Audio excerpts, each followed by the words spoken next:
Bonjour, j'espère que tu vas bien. Alors aujourd'hui, je te fais cette vidéo pour te faire comprendre qu'en tant que coach, thérapeute dans le domaine du bien-être, un site internet ne te sert à rien. Alors, venant de moi, ça peut te paraître surprenant, notamment si tu me connais. Si tu ne me connais pas, je suis Claudia, coach du web, et en fait, j'ai créé ma société de création de site internet il y a plus de 10 ans. Et aujourd'hui, je te fais cette vidéo pour vraiment te faire comprendre que si tu penses outils, donc site internet, flyer, carte de visite, réseaux sociaux, etc., avant stratégie, tout simplement, notamment ton site internet, ne te servira à rien, ne te ramènera pas plus de clients. Aujourd'hui, j'ai la chance, il fait un temps magnifique. Je te fais cette vidéo au col de l'Artsamendi à 924 mètres d'altitude au Pays Basque. Alors, malheureusement, je ne suis pas tout en haut du col. Le col, il est là-haut.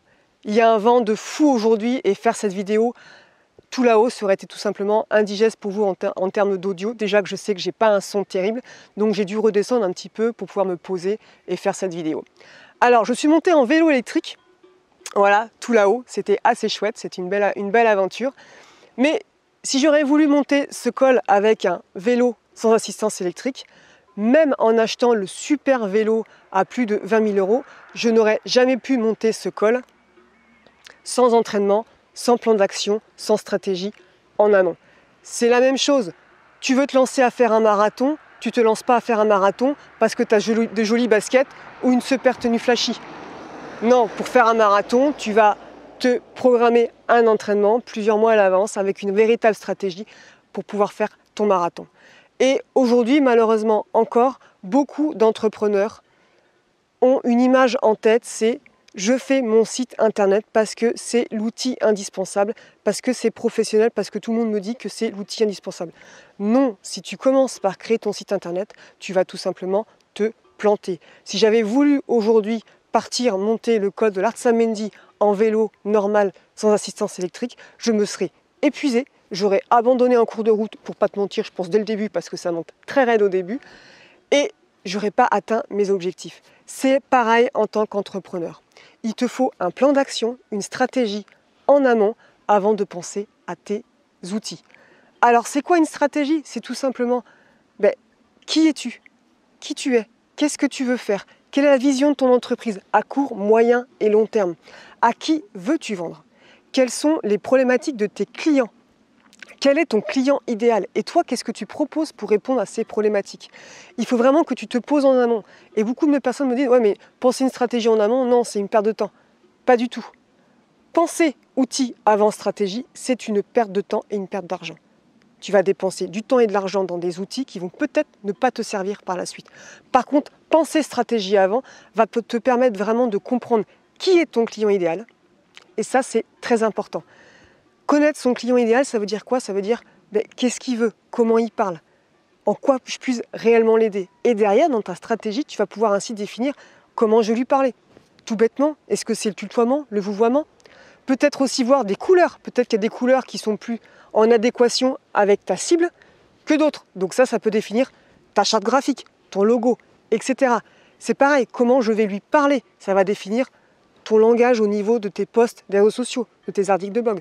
Et par rapport aux réseaux sociaux, en connaissant ton client idéal, tu vas arrêter de t'épuiser parce que qu'est-ce que font actuellement les entrepreneurs?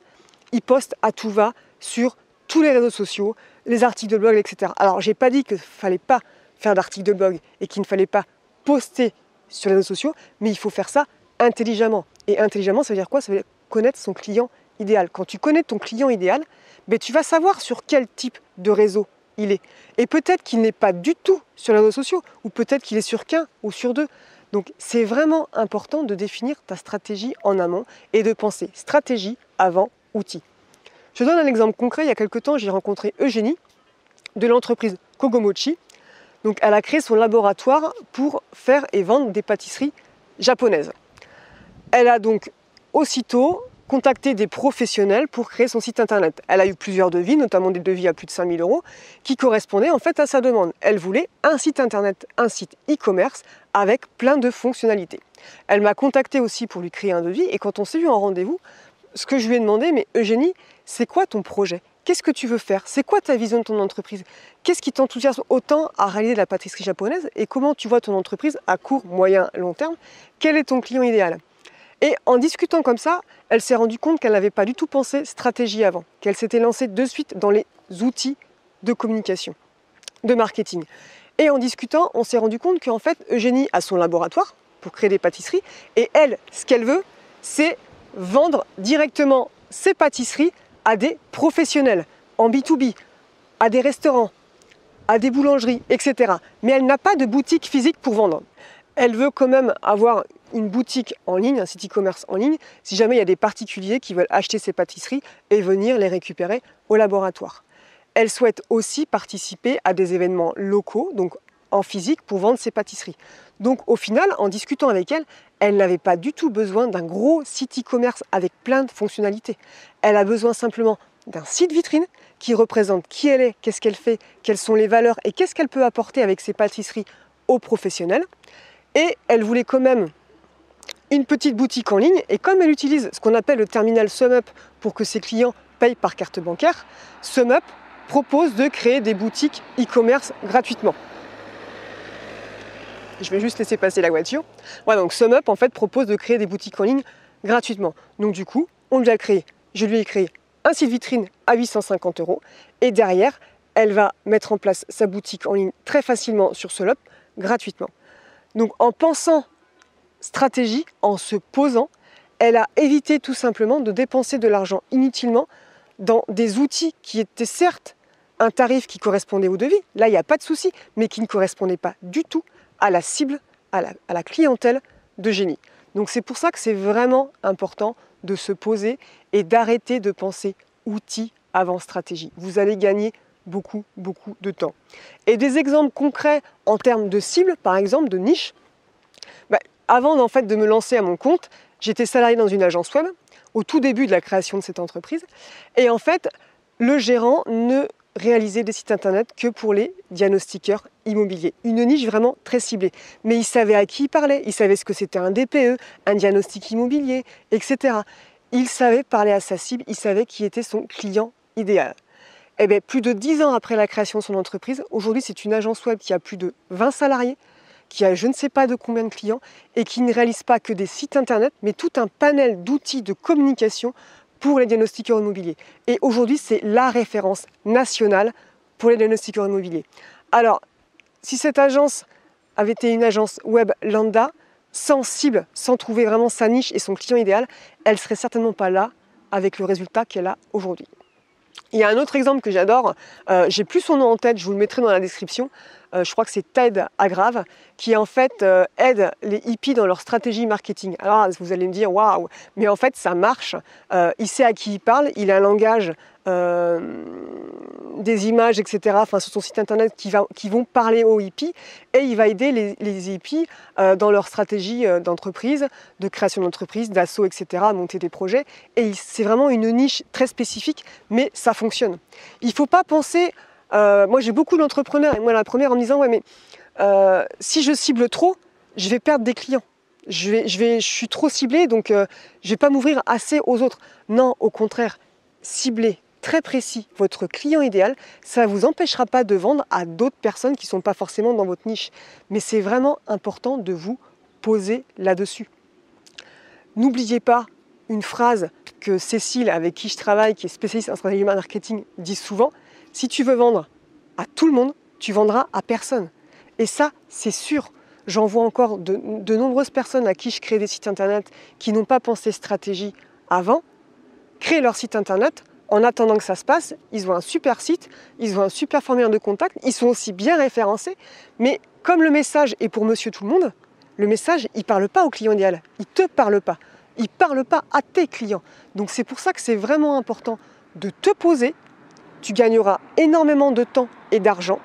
Je sais que toi, ce que tu préfères, c'est faire ce que tu sais faire toi. C'est-à-dire, voilà, tes services, tes dons que tu as, le bien-être, etc., tes naturopathes, sophrologues, etc. Mais si tu veux des clients, il te faut aussi une stratégie de communication. Il te faut un plan d'action. Il faut avoir un cap, savoir où tu vas. Si tu ne penses qu'à faire ce que tu sais faire, c'est très bien. Mais tu n'arriveras pas à développer ton entreprise et tu risques malheureusement de ne pas vivre de tes dons. Et ça, c'est vraiment dommage parce que je sais que tu as des dons, je sais que tu sais faire quelque chose d'extraordinaire, mais si personne sait ce que tu sais faire et ce que tu peux proposer et répondre aux problématiques des clients, mais personne ne le saura et personne viendra chez toi. Donc c'est vraiment important pour toi de te poser, de définir ta stratégie, ton client idéal et ensuite de penser outils, site internet si tu en as besoin, les réseaux sociaux si tu en as besoin, etc. Mais pense d'abord à définir ton client idéal et par la suite ton offre irrésistible à ce client, c'est-à-dire comment tu vas répondre à ses problématiques et qu'est-ce que tu vas lui apporter en plus. Écoute, si cette vidéo t'a plu, c'est chouette, il fait un super temps donc c'est vraiment magnifique. Désolé pour le son, il y a un peu de vent et j'ai pas encore un super micro, mais ça devrait pas tarder. Si tu as aimé cette vidéo, surtout n'hésite pas à liker et à commenter.